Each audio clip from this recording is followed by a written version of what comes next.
Hey guys, it's Tyson Johnson with the Six Pack Dad Tribe. I was just telling the guys on this Zoom call that these two events a year are hands down my most favorite events. The purpose of this is called our Hall of Fame event. We typically do it June and December.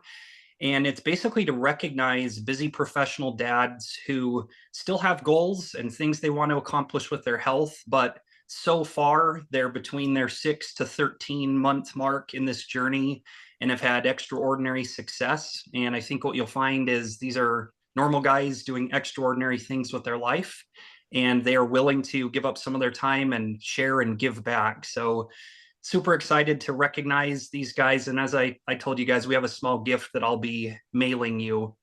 So let's start off. If I could ask Brooke to begin, just kind of lightning round here: your name, your age, your profession, family, any and all of that, just so we can get to know you a little better.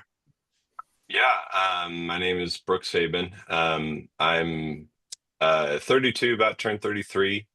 I'm a software engineer, CTO of a small kind of startup company. We're about 20 employees now. Married, and I've got 5 kids. Welcome, Brooke. Sounds good. How about you, Wayne? Wayne Kennedy, just turned 62, and I'm an engineering consultant. I kind of dabble in efficiency. I teach railroads how to conserve diesel fuel through the application of technology and aerodynamics. Been consulting now for about 5 or 6 years after a career with Union Pacific Railroad, and married with 5 children, and we're just coming up on being empty nesters. Our youngest child is heading off to finish university up in Wisconsin. Congratulations. Thank you. Nathan. I'm Nathan. I am 39 years old, and I work in the fintech space, doing like financial brokerage trading. And I have 6 young kids, ages 11 and under. Wow. You have all kinds of time on your hands, I'm sure. Congratulations. Good for you. Brent. Brent Andrewson. I am 52 as of this week. And professionally, I'm an attorney, a tax attorney. I specialize in nonprofits and high net worth estate planning, and have a wife and 4 children and 2 grandchildren. So oldest is 30, youngest is 20. We were empty nesters for a few months, and then daughter and son-in-law and granddaughter just moved back in. So short-lived, but good. Happy belated birthday. Thank you. So guys, we got ages 32 to 62 covered and everything in between. That's what makes this one pretty fun. So Brooke, back to you. Think about, let's see, and also when you guys answer this question, think about how long roughly you've been in the tribe. I have this data, but it's your story to tell. So think about roughly how long you've been in the tribe, and if you could tell us. And then think about like what was going on in your life at that point that like prompted you to want to join the tribe and improve your health. Yeah, so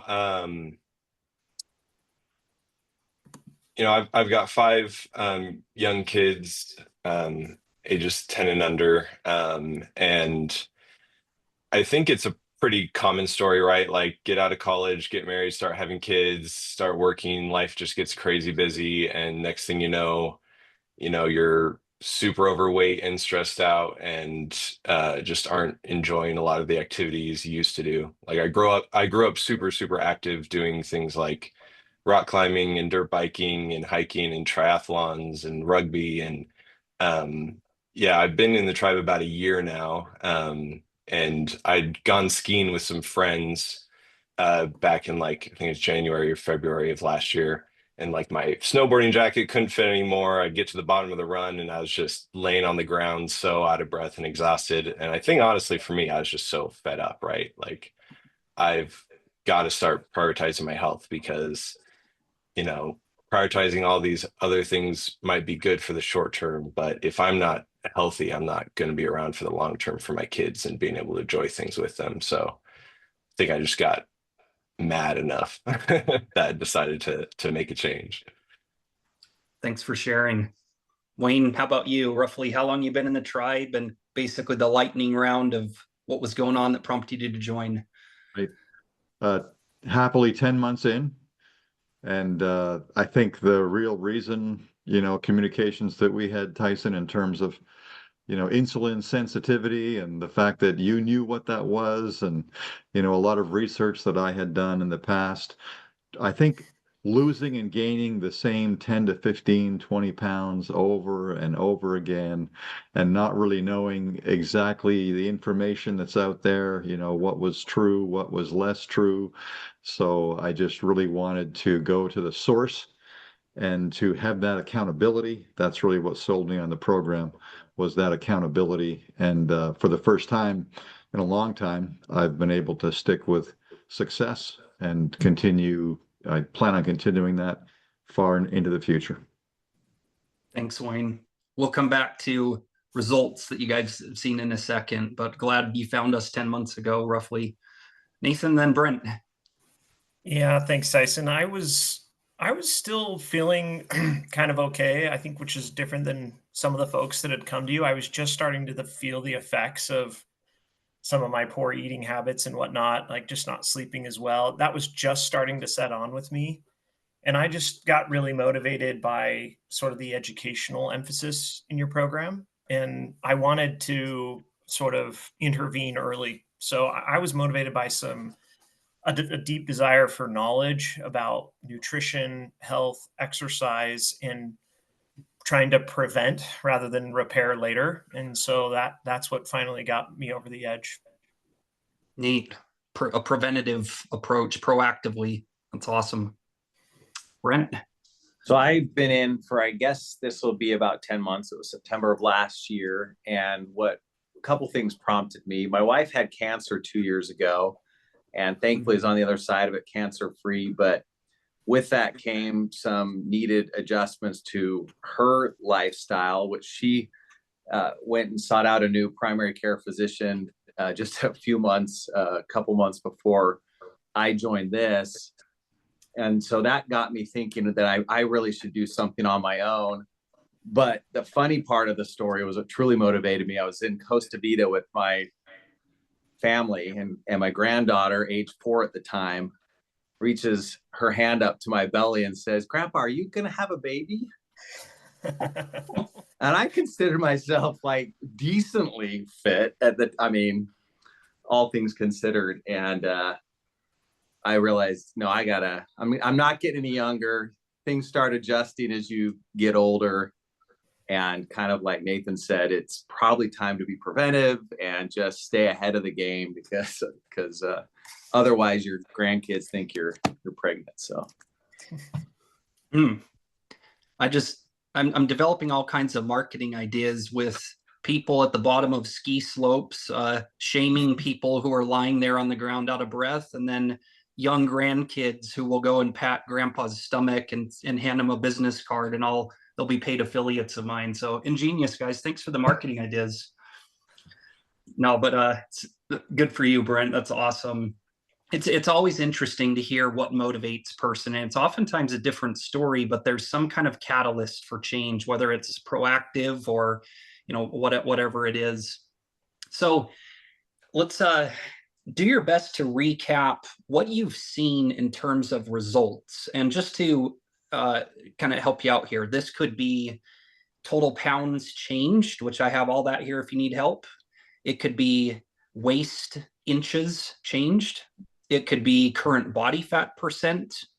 But then I'd also love to hear sleep, energy, back pain, just like any noticeable stuff that you're celebrating today as a part of this journey. No right or wrong answer. Brooke, anything you're comfortable sharing?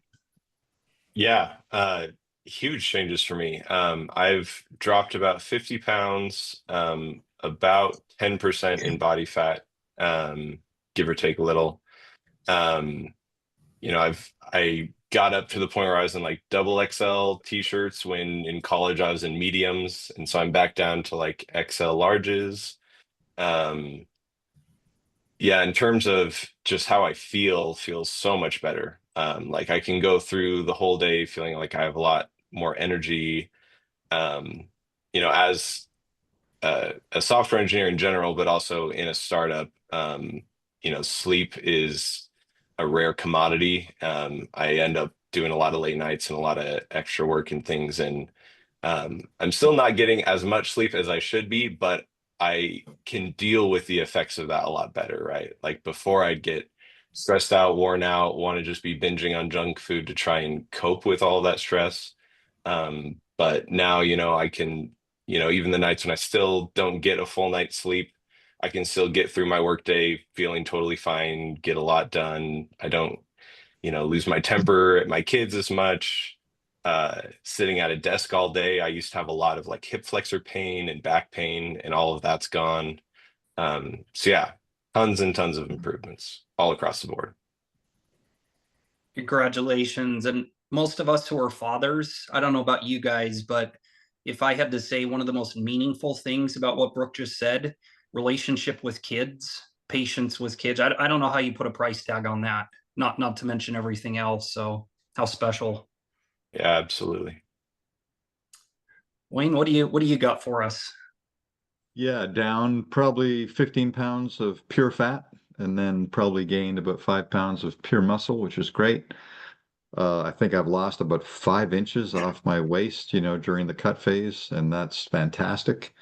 In terms of the ancillary benefits, 2 young grandchildren, ages boys 5 and 7, and they're over a few times a week, and being able to run around the yard and do crazy things with them without feeling like I'm going to pass out is a huge benefit. I also am very much into cycling and a lot of hills around where we live, and there's a 10-mile loop around a lake. And I'm just my endurance is just significantly better with biking, makes it more enjoyable. I don't feel like, there's always gas in the tank at the end of my ride, whereas before I felt like I was going to keel over. So definite big benefits there. Awesome. Nathan. So I've been in the program for 6 months, and I'm down 24 pounds, and I'm at 13% body fat. I've added. I went into phase 2, the muscle building phase, about 3 months ago, and I've added about 5 pounds of muscle, and a couple inches just off the waist and midriff and everything for me. And it's been like a monumental change in my life to go through this. I felt all the sleeping and health benefits that the others mentioned, but just some slightly different things for me is I have a much better relationship kind of with food and my health now. Like I really feel like I understand what I'm putting in my body. I understand how to read nutrition labels now, how to judge, what certain foods will do to me. I also feel a lot less guilt, around eating, like even foods that are indulgence or traditionally junk foods or sweets, because I just feel a lot of confidence about that I'm putting the right amount of it in at the right times, and it's well balanced with plenty of good and healthy foods as well.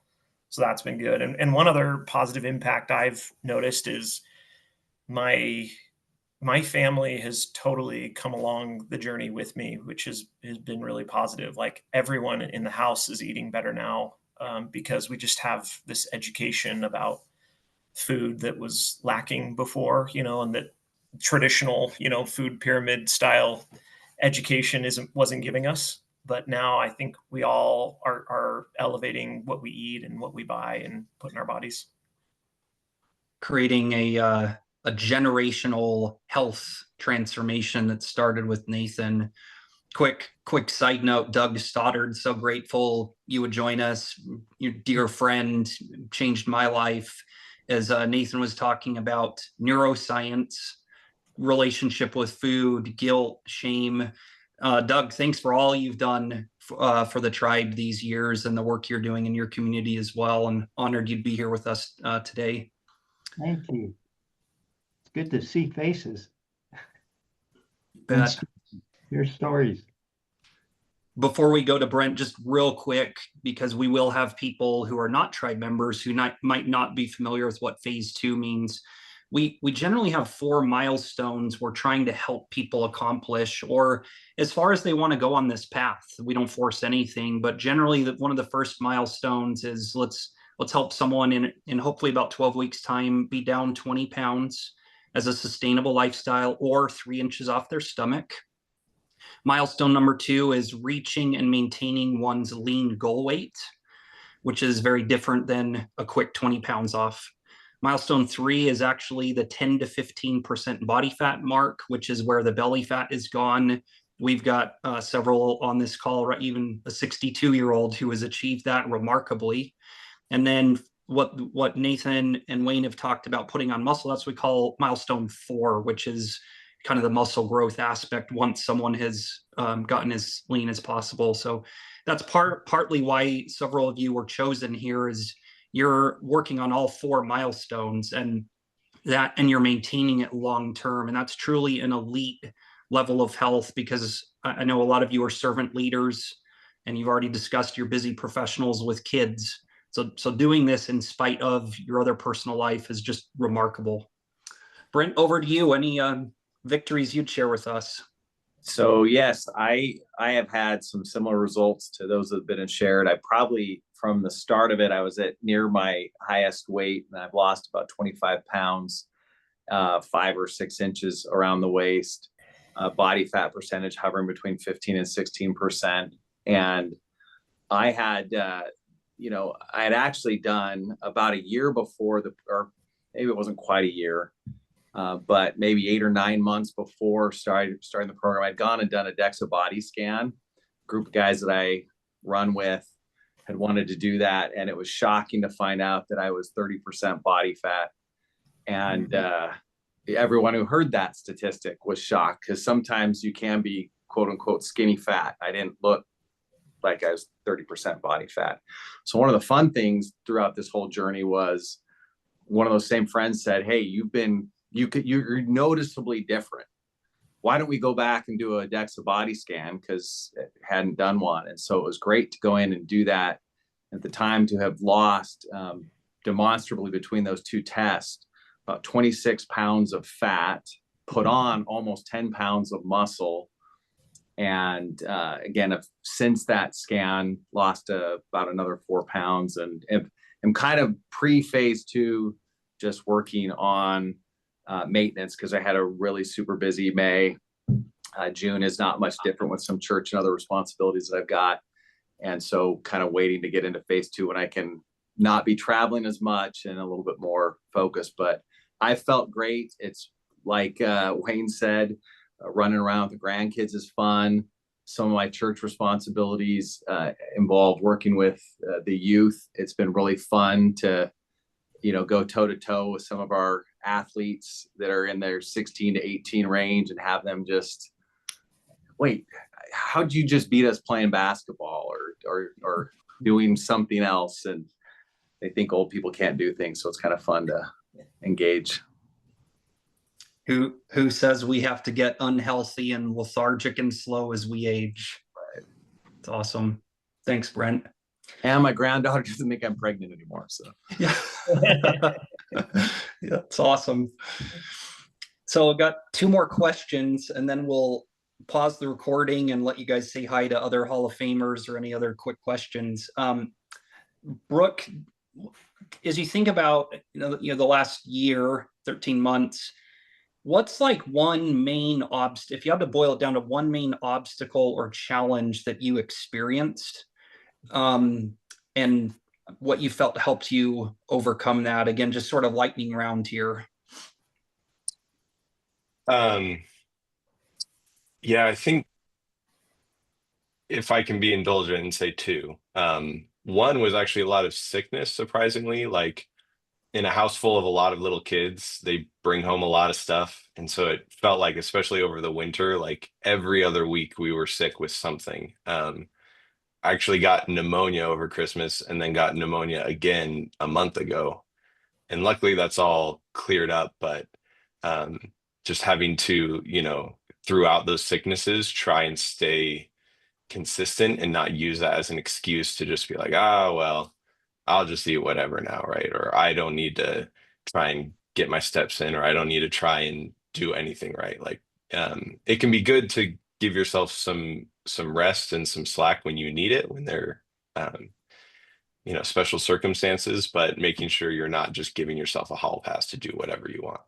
And then the second other really big one, right, and I brought this up a couple times, is just been dealing with stress, right? Stress with work and family and church and all the sort of things that we have to balance, right? And I think for me, food was my coping mechanism for stress.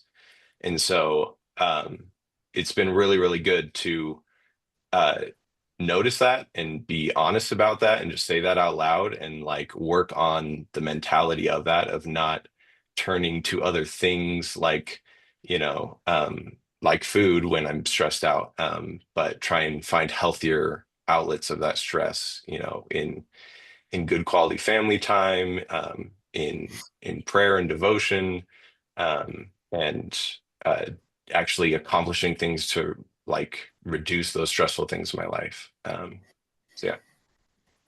Thank you for sharing. I think those struggles would resonate with probably about 99% of busy professional fathers who will listen to this. So admire you working through that. Wayne, how about you?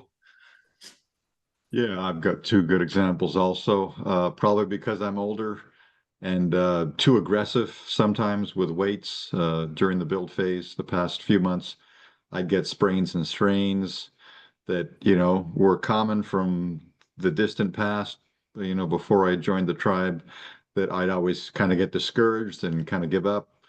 And, my coach just walked me through and said, well, pull back on the weight, try this, maybe modify the approach in terms of how you're doing the exercise, or maybe just swap out a different exercise entirely.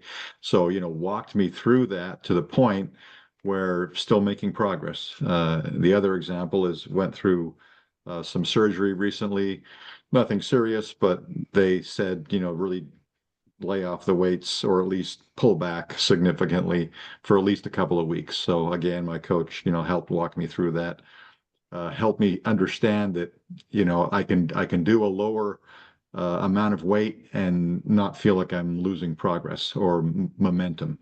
And now that that's kind of behind me, we're, getting back to the same levels of reps and weights and where we want to be to continue making progress. Thank you. Quick comment. Iowa State Wrestling has one of the most winning college wrestling programs of all time in the country for collegiate wrestling. One of the things they teach their players is if you have a plan and plan A doesn't work, then they teach their players to immediately go to plan B. And so it's this avoiding all or nothing thinking and thinking, what can I still do to still win and score points, even if it's far from perfect. And I love how both Brooke and Wayne, that's what's allowing you to pivot and stay resilient and not just quit. Love it. Nathan and then Brent. Yeah, I had two things come to mind. One was just that for me, a challenge was overcoming my willful ignorance on certain things and just being willing to face the truth. And that often was something that, when I was in a roadblock, it was because I wasn't willing to acknowledge, a weakness or a habit that I wasn't ready to let go of yet.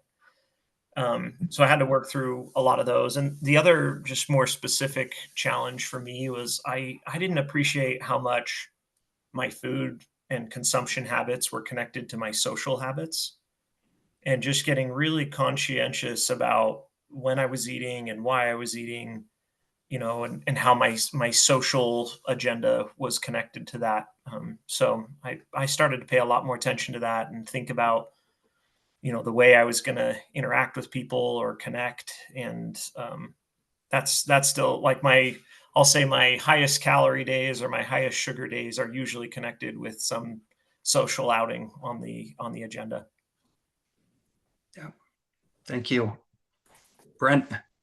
since we got a trend going of two things, I'll mention that I actually love sweets. I mean, I grew up, my mom wanted us all to learn how to cook, and we all ended up gravitating towards learning how to make desserts. And so love sweets. And the challenge I found was whether social or work settings, how prevalent setting out sweets is. I mean, there probably isn't a day that goes by here at the office that somebody doesn't bring in donuts or cake somewhere, or there's a jar of candy, and it's everywhere. And so being much more conscientious of that and discipline. And that's what I told Tyson when I started. So I need accountability, because I do really, really well with accountability. So I didn't realize, though, it would still be that much of a challenge to see it constantly there and then have to put it off.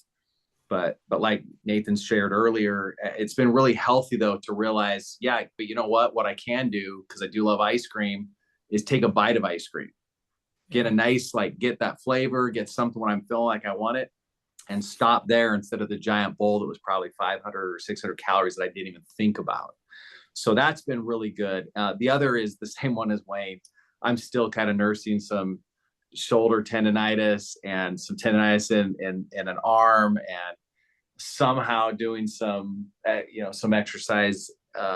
About 6 weeks ago, I pulled something in my lower abdomen. So just nursing a little bit of an injury and actually recognizing when I'm exacerbating injury versus just working through pain, that is okay. And so that's been actually really good, because in the times past, I might have kind of said, oh, I'm just going to give up for a few months or a few weeks until I feel better, and just recognizing, well, no, when I can push through some of it, it's not re-injuring or causing injury. It's just working through the pain. So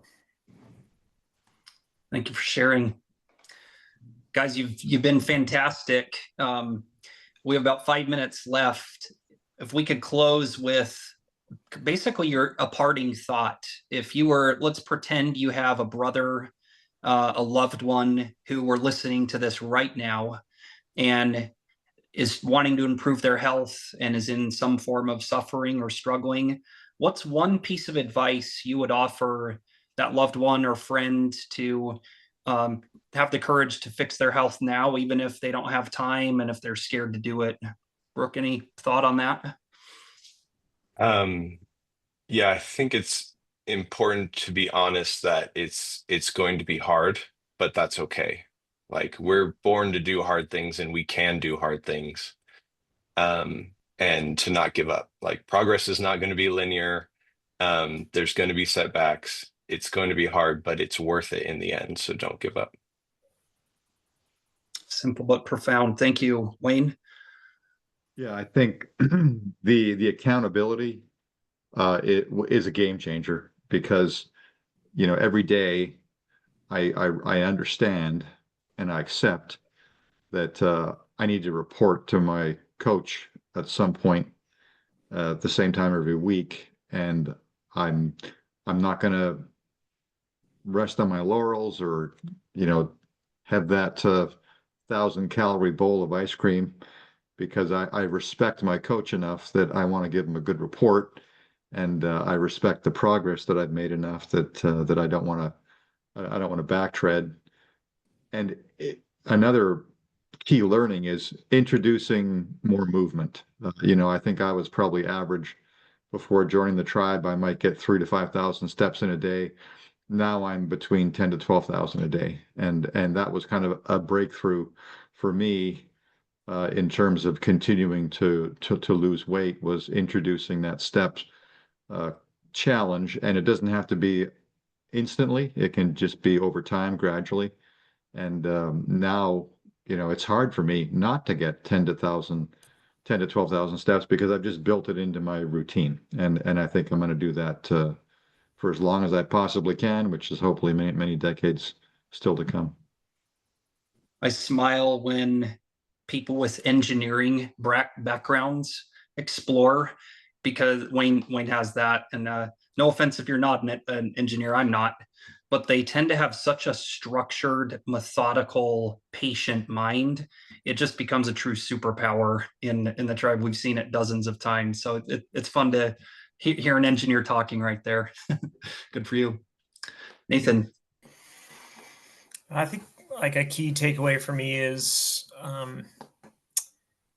you're gonna end up paying one way or the other, and you can pay now or you can pay later, and that the price, today is the best day to start for that payment. And what I found is, just the total unexpected benefit for me was, I think a lot of people start thinking this is only about weight, or this is only about, getting some pant sizes down, but it's like a total lifestyle makeover. It completely impacted my weight and my strength, but it also impacted my relationships, my perspective of myself, my commitments, my attitude about, life and opportunities and stuff. So there's a lot of hidden treasures in getting this part of your life in order.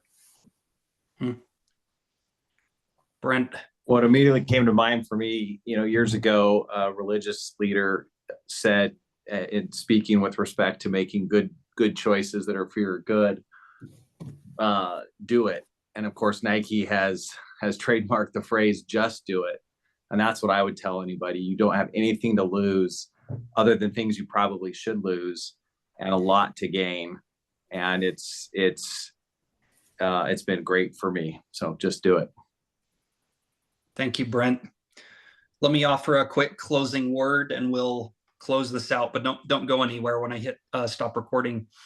I get a little bit emotional on these events because for those of you who are entrepreneurs and you start something from scratch, it's a huge leap of faith.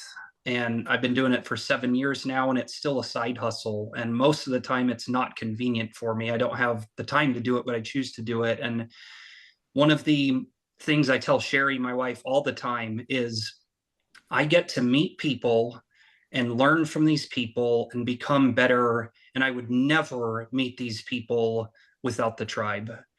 And today is an example of 4 guys who have kind of become friends. And we just honor and recognize you and where you're going with your life, the people who are watching.